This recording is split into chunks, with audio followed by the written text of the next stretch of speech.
afternoon and welcome to Colloquium. Just a quick announcement, our next Colloquium will be on November 7th. And Dr. Jacob Buchanan, our Assistant Professor of Environmental Science, will be talking with us about 1 year of public programming at the Bluffton University Nature Preserve. So get that on your calendar. And the next one is November 21st, and that will be Laurel Neufeld-Weaver, Assistant Professor of Social Work and MSW Field Education Co-Director, and she's going to be talking about activating resilience, creating the trauma-informed classroom. So get November 7th and November 21st on your calendar. I'm Gail Trollinger. I'm the Interim Vice President of Academic Affairs, and it is my pleasure to introduce today's speaker. Our speaker is Dr. J. Alexander Sider. Dr. Sider has served Bluffton University with distinction for nearly 2 decades. During his time here, he's been Professor of Religion, the Harry and Jean Yoder Scholar in Bible and Religion, Director of Peace and Conflict Studies, Faculty Chair, Director of Assessment, and Vice President and Dean of Academic Affairs. In March of this year, he assumed the role of Interim President, continuing his steadfast commitment to Bluffton's mission and future, and in early October, he was inaugurated as the 11th President of Bluffton University, and what a glorious day that was. So here's an anecdote, which I think tells us a lot about our President. So we were eating lunch in Marbeck, and a student walked behind Alex and swatted him on the left shoulder. So he looked to his left, and she was at the right with a huge grin on her face. Kind of the Three Stooges kind of thing, right? After he laughed and greeted her, she moved to eat with her friends. And we said, well, you familiar with her? And apparently they had just met. Our students feel comfortable with our president for these kinds of interactions, but they also have a deep respect for who he is and the position he holds. Alex earned his PhD in Theology and Ethics from Duke University, where he completed his Master of Theological Studies. He's a graduate of Messiah College, where he received his Bachelor of Arts in Religion and Philosophy. He is the author or co-author of 2 books, To See History Doxologically and Presence, Giving and Receiving God, as well as numerous articles and chapters on Christian theology, ethics, Anabaptist studies, and disability studies. He is widely respected for his thoughtful decision-making, his collaborative style of leadership, and his deep belief in the transformative power of Christian liberal arts education. His work is characterized by an integration of faith, reason, and social responsibility, and students are always at the center. Alex's presentation today is Following Jesus When Things Fall Apart, and we are all looking forward to hearing from him as we navigate through the challenges we are facing today. Please join me in welcoming President Alex Sider.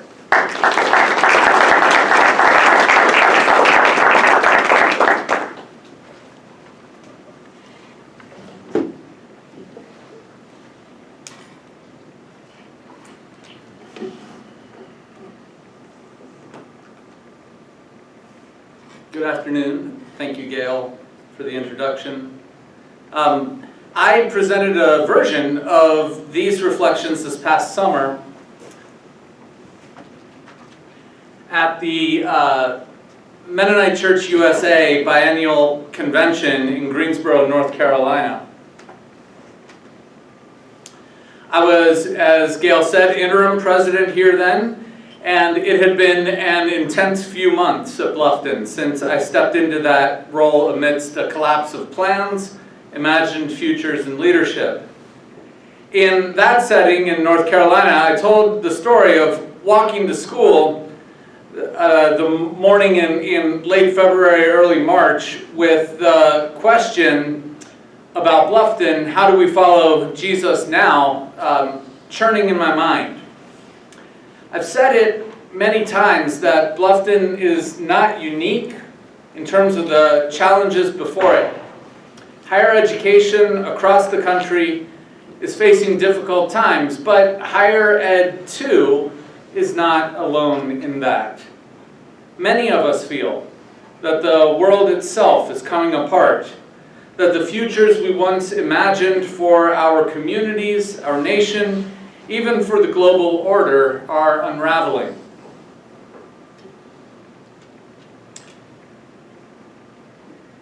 Political polarization has eroded trust in shared truth.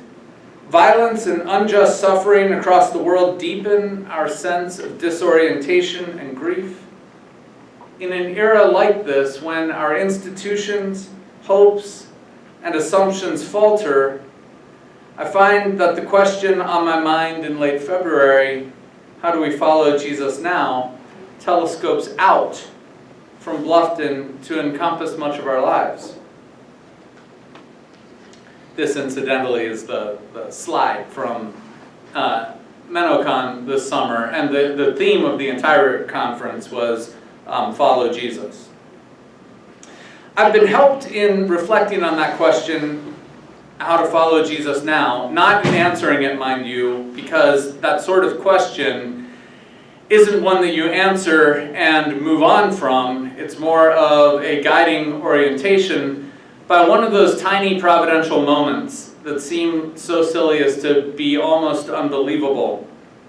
Faculty have heard this story before, but for the rest of you, last spring I was preparing to teach the Faith and Life Sunday School class at First Mennonite Church here in Bluffton, which I do every week when I'm in town. We were working through 1 Corinthians using the Salt and Light curriculum from Menno Media. Spring's study was by Retta Haldeman Finger, and it was extremely good, but instead of 1 Corinthians, while I was prepping, I turned to 2 Corinthians, in chapter 4, verse 1, where I read, "Since it is by mercy that we have this ministry, we do not lose heart." And here, I just want to let you know, I'll be showing a lot of slides that have Bible verses here today, and I've put the original language versions, Greek and Hebrew, underneath, not because we're going to do anything with that, but just to remind us all that the Bible isn't natively English literature. Since it is by mercy that we have this ministry, we do not lose heart. I imagine that for most of us, it's easy to lose heart in the face of unexpected, disastrous upheavals.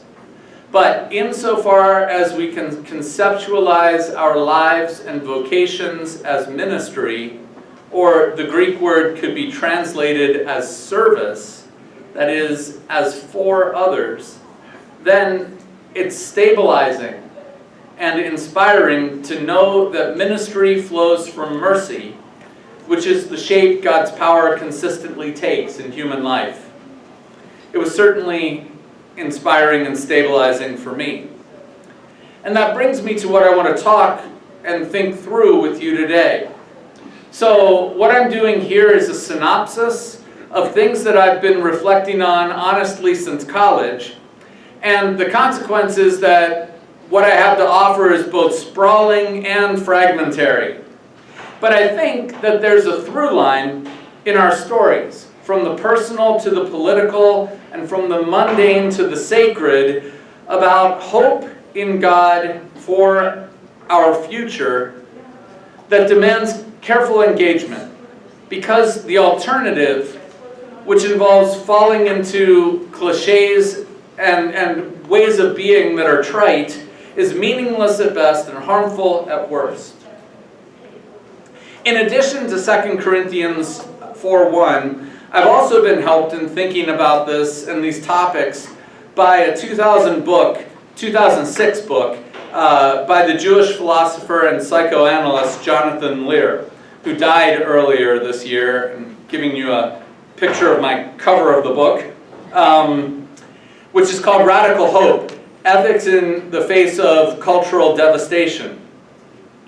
In this book, Lear analyzes, by way of the story of Plenty-Coup, the last chief of the Crow Nation, what is involved when a culture dies. And I recommend the book to you, indeed any of Lear's many books, to each of you without reservation. But let's turn to today's topic, namely following Jesus when things fall apart. It seems to me that the central ethical claim Christians make, and by that I mean the main thing that Christians say about human life, is this: that by following Jesus faithfully, we will both inevitably face devastation and will come out on the other side with new ways to live well. We say that not only in the ultimate sense of hope in the resurrection and the life, but also proximately in terms of our day-to-day behavior. And that, if you stop to think about it, is shockingly radical. For things fall apart in 100,000 different ways. Consider this list of ways things can go badly. From illness, disease, unemployment, dead-end jobs, bad marriages, the loss of loved ones, social relocation, tyranny, police brutality, street violence, existential anxiety, guilt, envy, resentment, depression, stigmatization, poverty, medical malpractice, alienation, the loss of self-esteem, and on and on and on. What that list of items have in common is not any one characteristic, but that they can each get in the way of and derail lives well lived. It's in part because of the infinite number of ways things can fall apart that our vocabulary of pain is, I think, far more highly developed than our vocabulary of bliss. Many of us can grade physical pain on intensity, 8 on a numerical rating scale, say, as opposed to a 5. Or we can rate our pain by quality, shooting, as opposed to a dull ache. And we can be equally expressive often about our psychological pain, even though learning to do so often takes the assistance of professional counselors. It's much more difficult to describe joy precisely than it is to describe pain. We could spend the rest of our day analyzing why this is, but I simply want to notice that fact. Call it, as in this poem, the precision of pain and the blurriness of joy. It means that in human life, devastation is relatively easy, if nevertheless terrible, to describe. The hope is hard. So, let's dig into why that is, and what resources there are in the Christian tradition for living hopefully when, not if, things fall apart. As I said, to get at why devastation is easy to talk about, we could go to almost any news cycle you like. We are, in some respects, hardwired to respond to badness in ways that we aren't hardwired to respond to goodness. But rather than the news, I'd like to focus briefly on a novel. And it's the novel from which I drew part of my title, Things Fall Apart. It is, of course, Chinua Achebe's 1958 debut novel, which was part of his acclaimed Africa trilogy that also includes No Longer at Ease and Arrow of God. I should say that I'm referencing this book not simply because it's a powerful account of cultural disaster, which it is, but also because my earliest serious reading of Things Fall Apart was done in concert with my first earliest serious reading of the book of Judges, which I'll be talking a little bit more about in a few moments.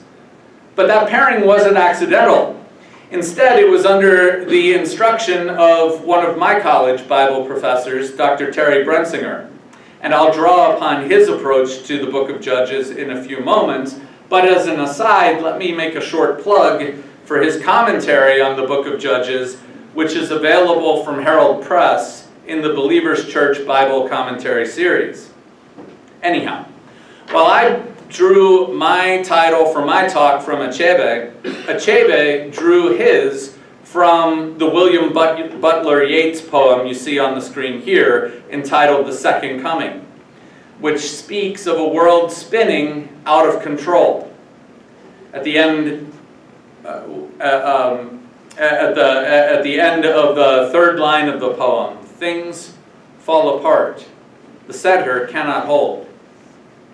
Yeats's theme, like Achebe's, is apocalyptic, by which I mean that it's set on discerning what's being revealed or shown about the world and our place in it by great epochal and historical shifts.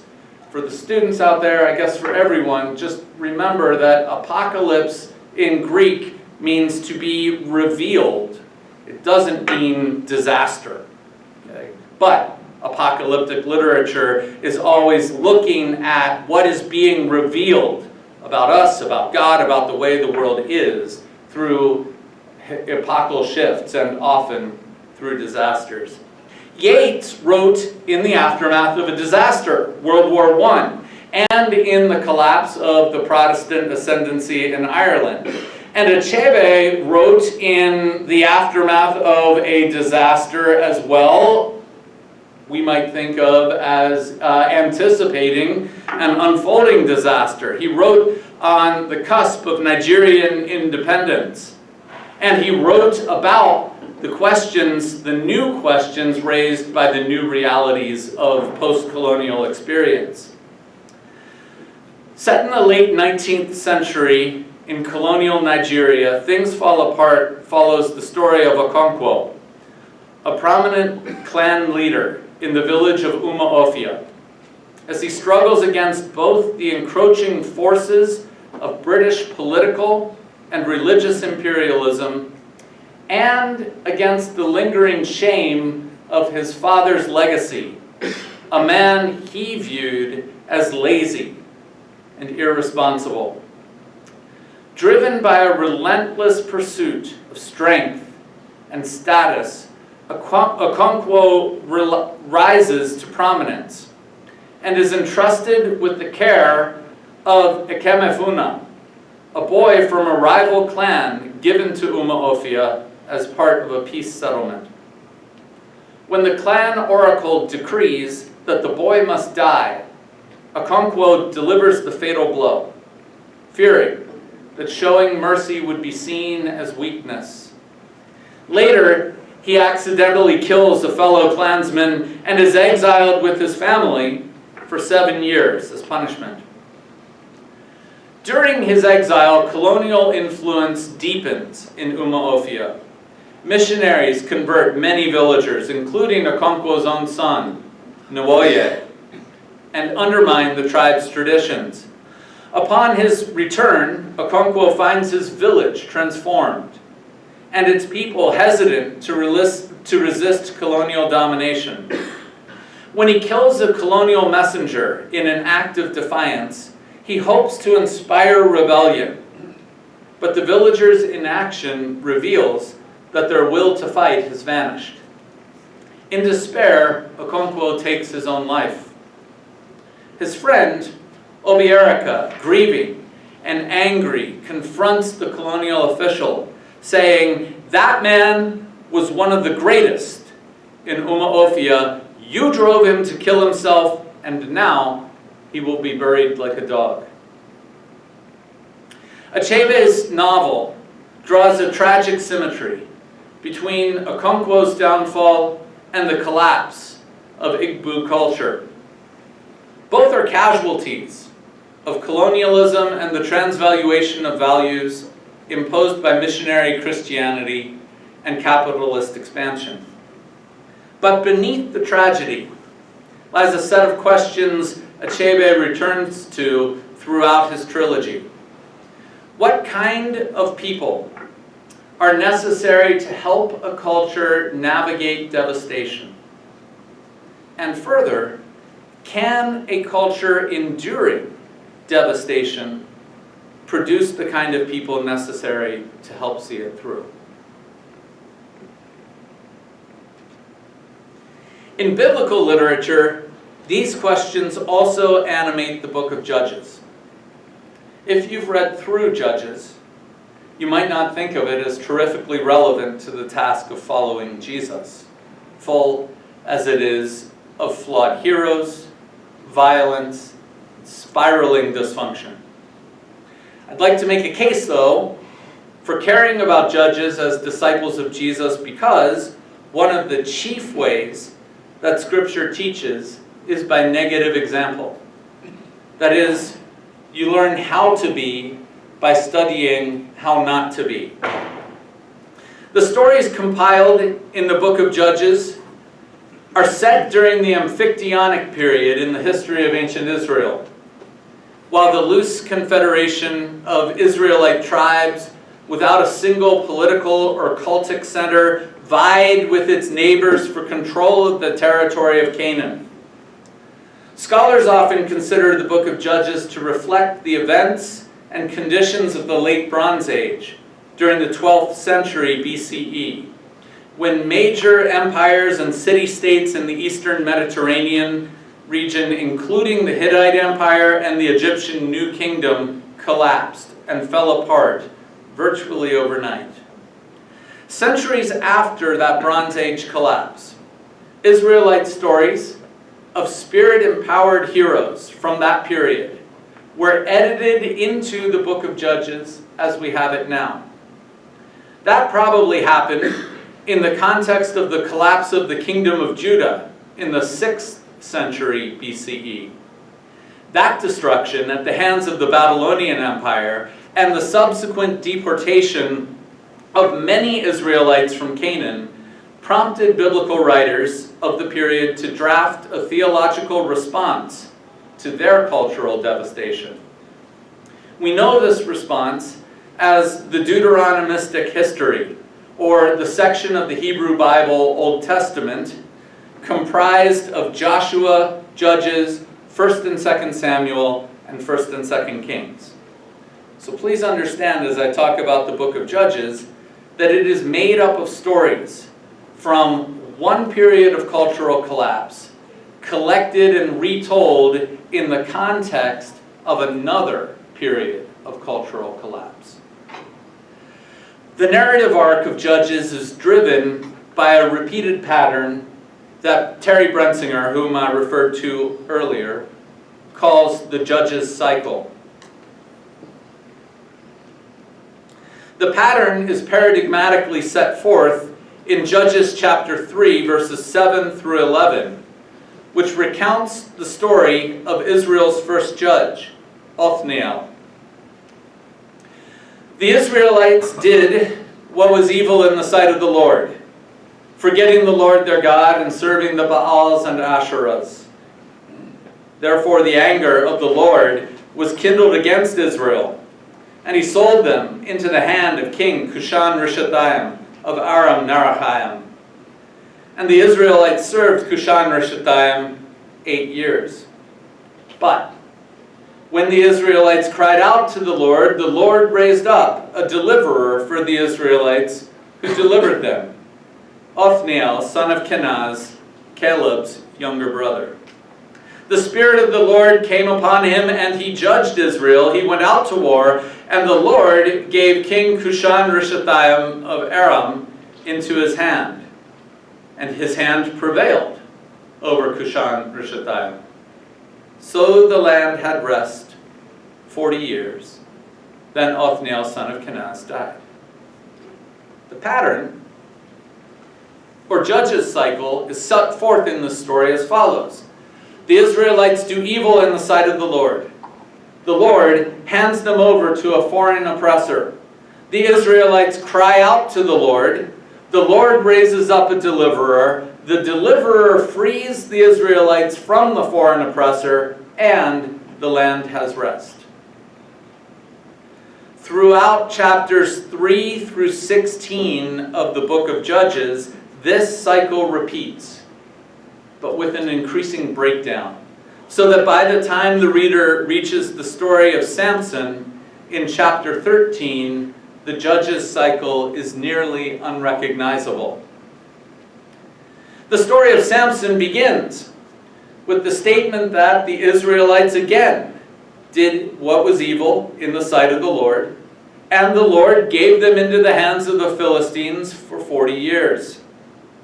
But it isn't clear from the story that the Israelites are aware that they've disobeyed God, nor do they cry out to the Lord for deliverance from their oppression. I guess, nor is it even clear that they consider themselves being oppressed. Indeed, when the Israelites finally do cry out, in chapter 15, verse 11, it is to Samson and in complaint against him for antagonizing the Philistines. Then 3,000 men of Judah went down to the cleft of the rock of Edom, and they said to Samson, "Do you not know that the Philistines are rulers over us? What then have you done to us?" He replied, "As they did to me, so I have done to them." Though the author of the story tells us that Samson judged Israel for 20 years, nowhere is the result of his work peace in the land. Nowhere is the result of his work a return to the Lord. As he dies, he too cries out to the Lord, but not for deliverance. Instead, Samson cries out for revenge. Then Samson called to the Lord and said, "Lord God, remember me and strengthen me only this once, O God, so that with this one act of revenge, I may pay back the Philistines for my 2 eyes." Samson's story could be summarized as that of the devastation wrought by an extremely privileged man who turned an opportunity to provide national leadership into a time of crisis, and turned that opportunity to provide national leadership into a series of escalating and pointlessly destructive personal vendettas. As Brensinger puts it, so often in the testimony of biblical writers, significant accomplishments and advances go hand in hand with godly leadership, but nevertheless the reverse is also true. In the Bible, leaders can be a source of great trouble. By the end of Judges, Israel teeters on the brink of self-destruction. The answer offered by the book of Judges to the questions of what kind of people are needed to help a culture navigate devastation, and can a culture enduring devastation produce the kind of people necessary to help see it through, come through as a kind of negative image.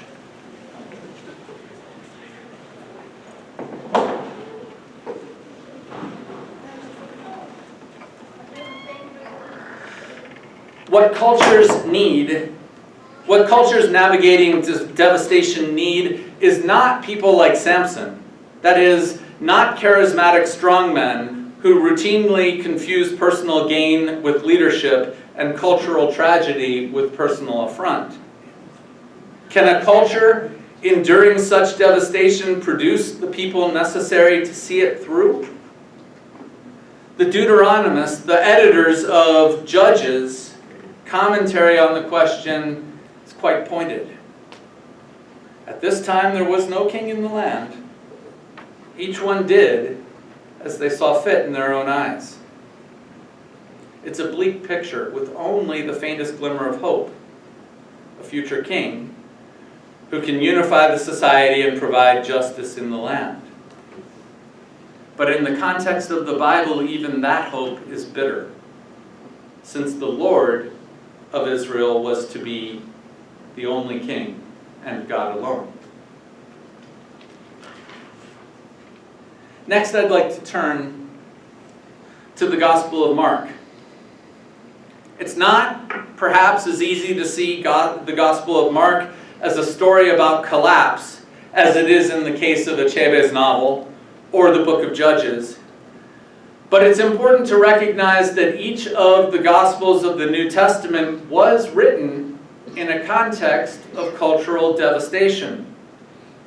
Mark, as the earliest of the canonical Gospels, was written probably between 68 and 70 CE, during the sack of Jerusalem and the ultimate destruction of the Jerusalem temple at the hands of the Roman military.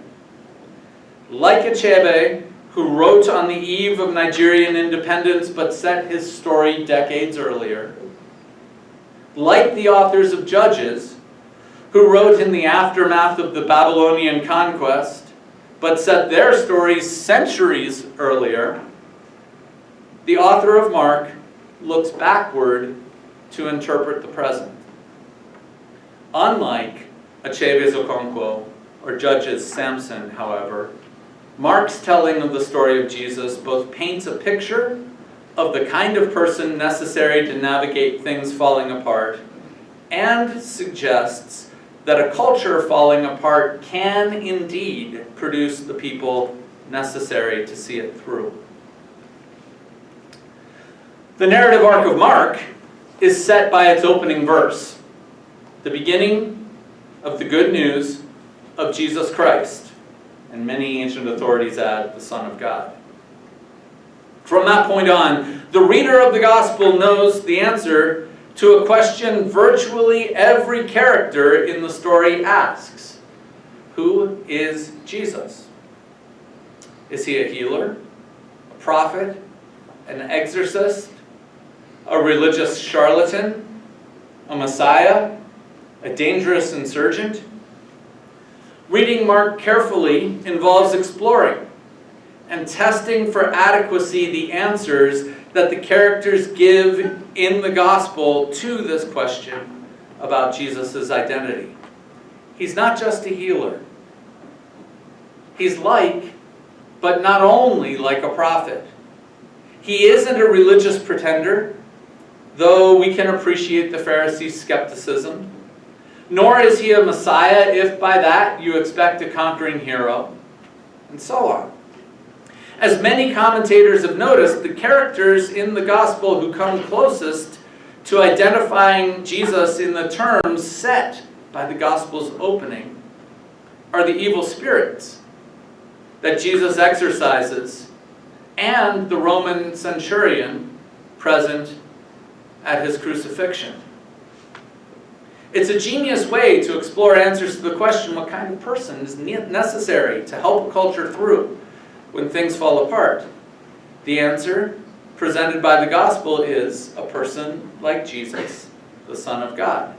That is, one who knows that disaster is inevitable and sustains hope in a new life beyond disaster nevertheless. Unlike Achebe and the writers of Judges, the author of Mark also suggests that a culture in which things are falling apart can produce the kind of people necessary to see it through. New Testament scholars are mostly in agreement that the Gospel of Mark's original ending occurs in chapter 16, verse 8, where on the morning of the resurrection, the women at the empty tomb, alarmed at having encountered a young man dressed in white who told them to tell Jesus' disciples that Jesus had been raised and was going ahead of them into Galilee, went out and fled from the tomb, for terror and amazement had seized them, and they said nothing to anyone, for they were afraid.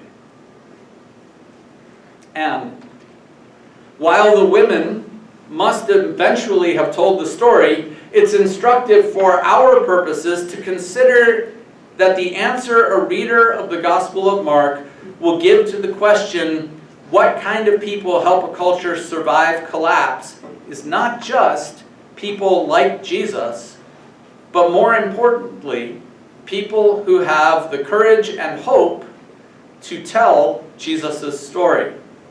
In so doing, they become the kind of people, hopeful people, who can help a society live through what comes next. So, In these final moments, I'd like to talk about hope, returning to the theme with which I began, that it's easy to talk about badness and hard to talk about goodness, easy to describe things falling apart, and tough to talk about what comes after. It seems important to me that in doing so, we take care to distinguish hope from optimism. Hope is a virtue, by which in this context I mean only that it's a way of behaving that helps people be good at being people. That's important, because if the outcome of your behavior is not that you become better at being you, then you aren't being hopeful. Hope never makes you less human or less good at being human than you are presently. But sometimes optimism does. It's optimistic, but not hopeful, to believe that a person with stage 4 metastatic cancer will recover. It makes you less good at being you when, for instance, you use that optimism to invite the cancer patient into magical thinking about God and health, and say things like, if we just pray hard enough, God will cure you. It's optimistic but not hopeful when you are unemployed to believe that it's only a matter of time until you get a job, and it makes you less good at being you if you use that optimism to deceive yourself into believing that if you only try hard enough, you'll land the position of your dreams. Many things that fall apart in our lives are meaningfully out of our control. And a chief distinction between optimism and hope is that living hopefully requires of all of us a refusal to wish reality away so that we can have some psychic relief, an illusion of control, or a semblance of meaning. Hope is not a success strategy. How could it be when genuinely hopeful people die every day? But it is also more than mere sentiment. The question of what hope is ultimately bound up with the question of how to live. I mentioned that being hopeful when things fall apart means not looking away from reality and the hard truths about our situations. Refusing to do so requires courage, and is also an exercise in patience. Thomas Aquinas, the 13th century theologian, argued that patience safeguards hope. For patience to be patience, not simply waiting, or worse, dreading the future, the ability to wait hopefully depends on courage. That is, it depends on how we face our fears. Courageous hope demands an honest reckoning with our fears, which are easy to overplay, but also equally easy to suppress. Courageous hope demands that we grasp our situations, that we face up to reality, and exercise good judgment in our responses. Again, neither overselling our crises nor ignoring them. Courageous hope, because it deals with the future and with what is not yet, also demands our willingness to admit that we do not and cannot yet understand what will come next, what new life we will be called into on the other side of collapse. Following Jesus when things fall apart is not to rush for easy answers or leap past pain. It's instead to cultivate courageous hope, the kind that looks devastation squarely in the face and still chooses to love, still chooses mercy, still chooses to tell the story of Jesus. It is to admit that we don't know what fully comes next. We don't fully know what comes next. But it is also to believe that God's new life breaks in even when we are afraid, even when we are silent, even when the tomb still looms large. We live in a world where things fall apart. but we are united in Christ's Spirit and thus are not alone. And we are not without a calling. So, may we become the kind of people who, shaped by patience, emboldened by courage, sustained by hope, can help our communities live faithfully through the collapse and into whatever comes after. Thank you.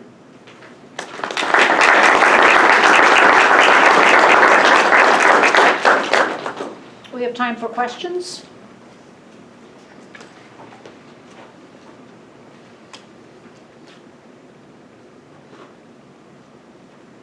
Yeah, Zach. Could you elaborate on and I just want to hear your on this, when you said not just people like Jesus? But people who tell the story? Yeah, okay, so the point is, none of the disciples or the women at the tomb in the Gospel of Mark are like Jesus, right? And Mark maybe doesn't do as much of this as the rest of the canonical Gospels, but I don't think it's a stretch where Mark's concerned to say that the evangelists in the New Testament kind of go out of their way to portray the disciples and the people who are closest to Jesus as bumblers, right? People who consistently mess up their relationships to Jesus, mess up their relationships to each other, misunderstand what it means to love God and neighbor. And so the point at the end of Mark is not, right, that the women are heroic, right? In fact, they're afraid. They don't say anything to anybody, but somehow the story got out, right? And in the context of that gospel, if you're just reading it and you're wondering how the story gets told, if they didn't wind up saying something eventually, right, the implication is that they become the kind of people who are able to tell the story, right, of what happened. And so therefore, right, the call for the reader is to be similar. Not so much to imitate Jesus, that's more Matthew's thing, right? But in Mark, to continue to tell the story of the gospel of Jesus Christ, the Son of God. No.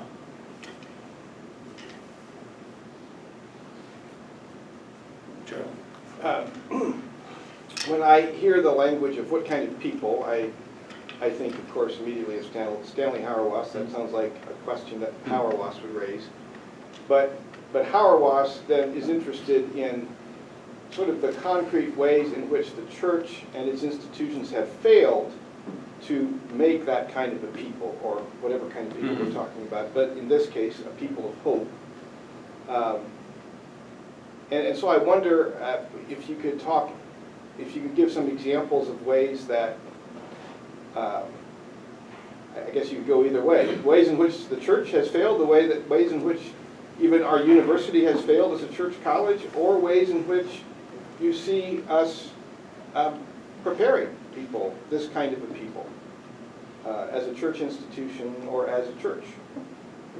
There are a number of, there's a menu there for ways for you to go with that. Yeah, heavens.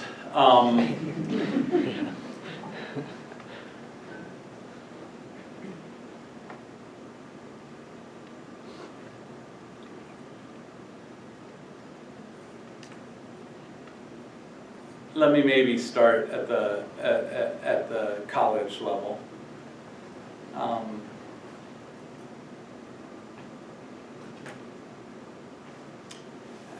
But I don't know if it's just about the college, right? Because I think we live in a culture of post-secondary education that is, among other things, enduring the collapse of the narrative that we fed 2 generations, which was, right, you can be anything you want to be. Just, like Nike says, just do it.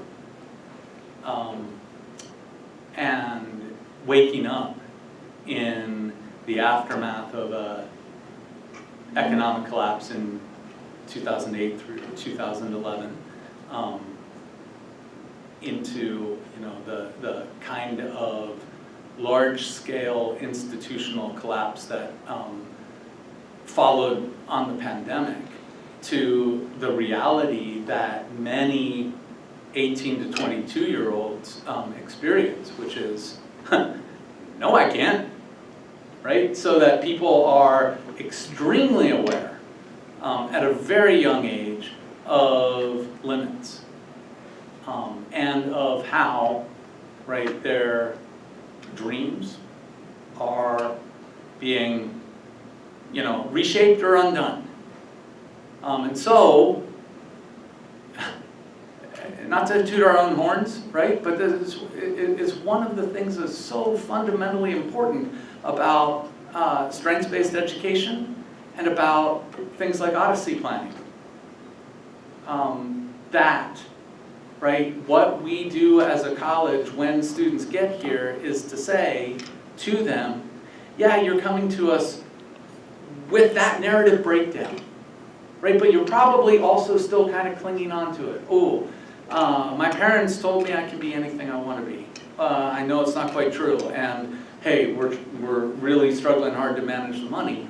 And so when we start as a college to say one of the most important educational goals that you're going to experience here in your first year and then going forward is how to think through and develop imagination that allows you to say,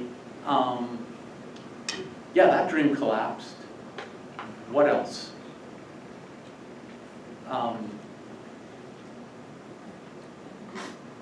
I think there are parallels to churches. I probably would want to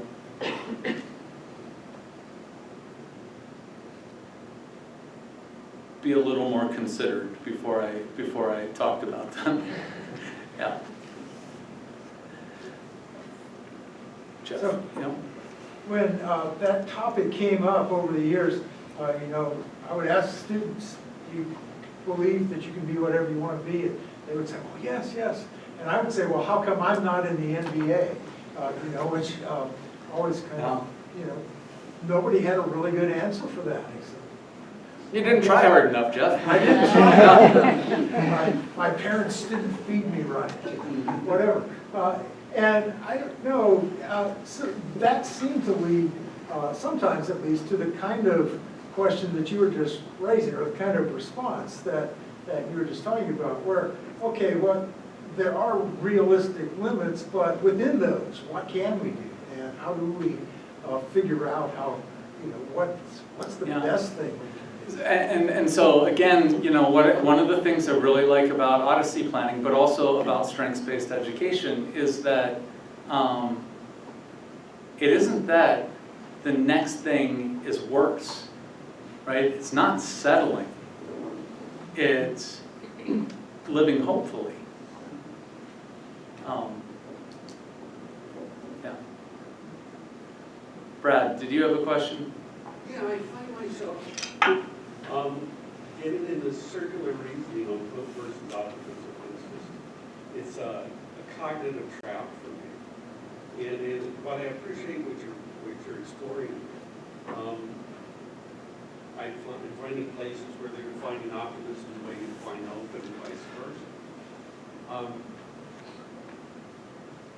As a mental health provider, I count on both, or I certainly try to utilize them.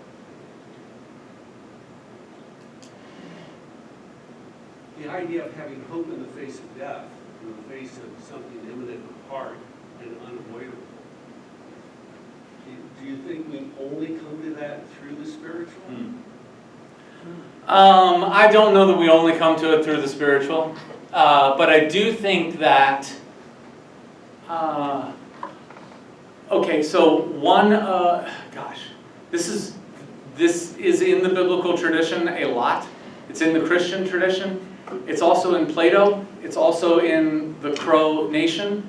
That part of what we do as people when we think about hope in the future in the face of devastation is that we try to create, maintain resources and ways through that help people after us.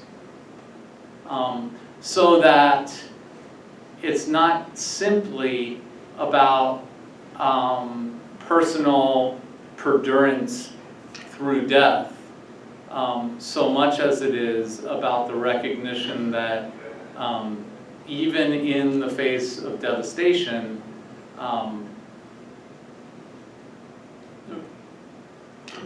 our lives and world and futures are being transformed.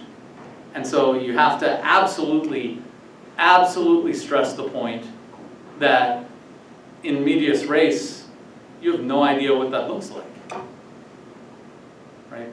And that's very different from optimism. It's very different from saying, well, you know, if we just dig our bunkers deep enough, we'll evade the nuclear winter.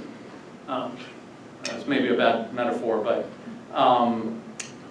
right? Because that is that view's optimistic in that it isn't taking with sufficient seriousness the difficulty of the devastation. Well, I might call that naive or unrealistic. Okay, so just Yeah.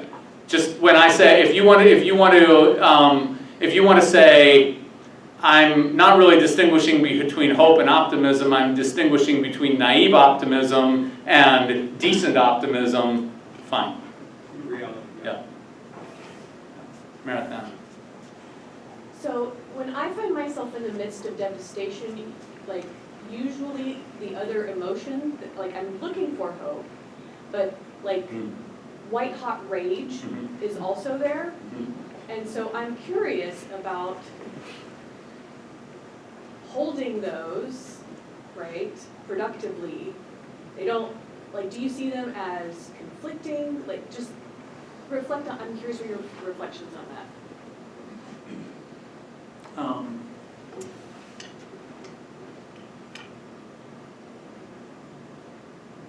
I don't think white hot rage is a problem for hopefulness. I think maybe despair is a problem for hopefulness. I think something like maybe the naive optimism that you could call presumptuousness is a problem for hopefulness.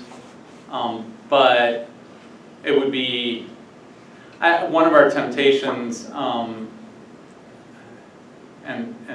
this I think is that we sometimes think there's going to be some sort of master emotion that if we could get it and hang on to it and use it as our, mantra, then we could just even out.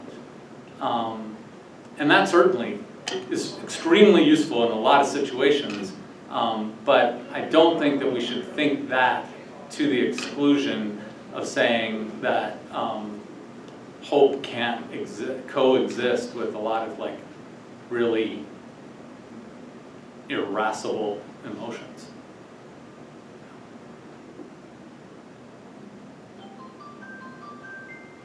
Is that the time's up, Help?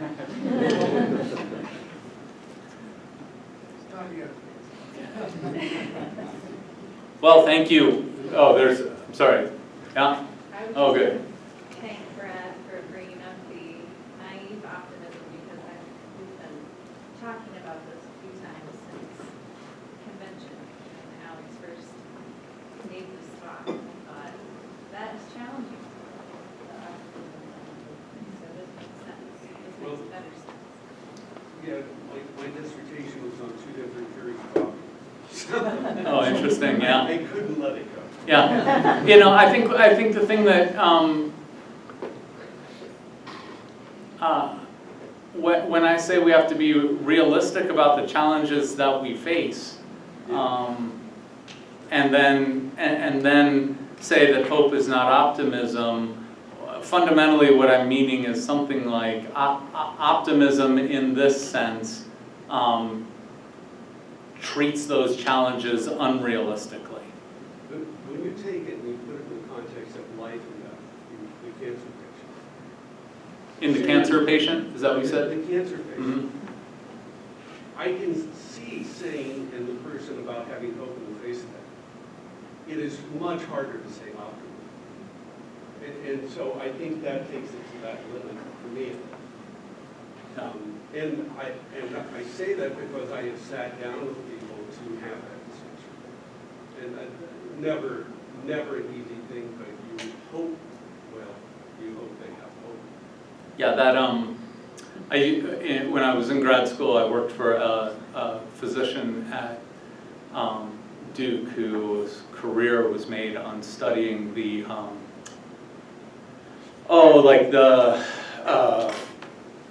health benefits of prayer, to put it plainly, and he in those studies, right, you would often encounter terminal patients whose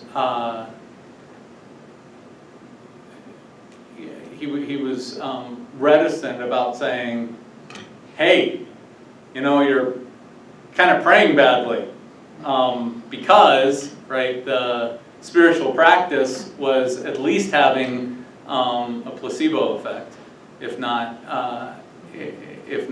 causing real demonstrable health benefits. Yeah, so that's, I mean, it's also interesting. Yeah. I have an experience I'd like to share because I've lived with it most of my life. I had a parent that went through Alzheimer's dementia that I had to work with for quite a long time. And they had it for 8 years. And I had to help my parents get through that. And get through it myself. There's mornings I got up and looked in the mirror and says, get me through this day, and cried tears. But I couldn't have, when the death came along, I couldn't do it anymore. Because I had already wept. And I prayed to God every day that I went to work, but I got through the day and came home. Because I took care of them for those years, plus my mother. But it's a life journey that you take. I'm still here, I'm going to tell it, and he's still there with me. So. But Alzheimer's is not something you like to live through either. It's rough. And I know it was going through them because they were my mentors. Right. Family's important.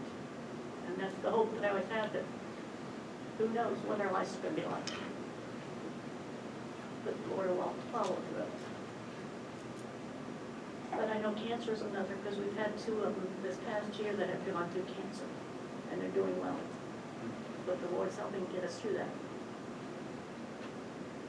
And listening to other people's and your situation, it helps me get through. Yeah. Just wanted to share that. Yeah, thank you. Randy. So I was, just to follow up on what Mary Ann was saying, it seems to me that, and I don't know if this is part of the white anger you're talking about, but a righteous anger can fuel hope, and hope also fuels the righteous anger. I mean, that's why you would have it. Yeah. Otherwise, you wouldn't be angry. You'd despair, like you said, despair. Yeah. So I say it's appropriate.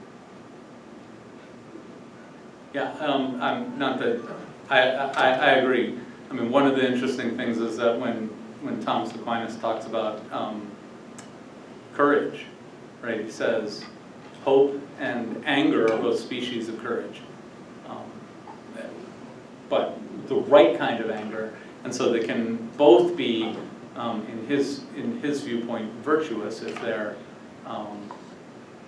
at the right things, in the right way, at the right time. Yeah. Dan? What I'm hearing here from pretty much everybody is that hope is active, optimism is passive.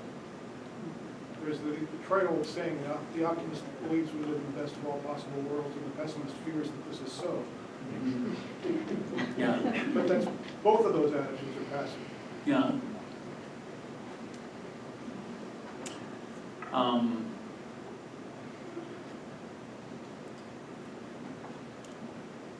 I think that's probably good. I do think that sometimes, you know, there's a way that hope involves suffering.